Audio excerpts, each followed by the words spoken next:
Sijui nani anapaswa kusikia hii. You ever try to help someone and realize that they like their problems? Like, no matter how much advice you give or how much grace you extend, they don't want solutions. They want sympathy. Some people are addicted to struggle. So since they're addicted to struggle, they don't even know themselves without chaos. So peace feels foreign to them. They pray for blessings and then run back to the habits that block them.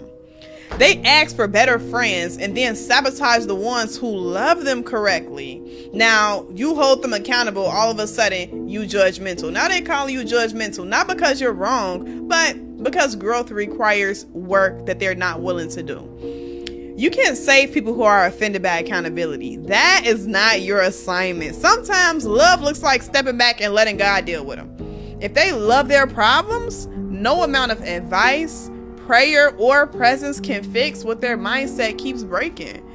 Hivi ushawahi kumsaidia mtu halafu ukagundua kuwa yeye anafurahia shida zake? Haijalishi utawapa ushauri kiasi gani, wao hawataki utatuzi wako. Wanachotaka ni huruma yako tu. Wengine wameshazoea shida zao. Yaani kama vile wana uraibu na hizo shida zao. Kwao amani ni kitu kigeni kwao. Wanaombea baraka, halafu wanarudi kwenye zile tabia ambazo walizoea kiasi kwamba zinazuia zile baraka zao. Wanaombea marafiki wema, lakini huishia kuwahujumu wale wanaowapenda kwa dhati. Na pale unapotaka kuwawajibisha, wao wanaanza kusema, aha, unatuhukumu. Sio kwamba wewe umekosea kuwawajibisha, ni vile tu kwa sababu ukuaji unahitaji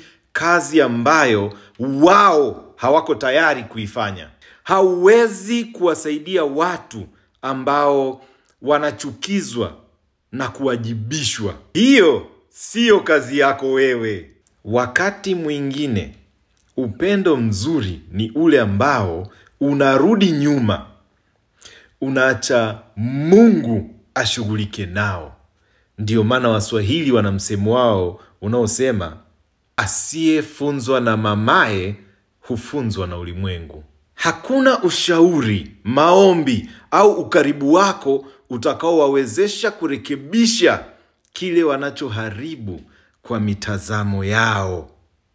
Bali wao waamue wenyewe kutoka ndani ya mioyo yao na kuomba kutoka moyoni.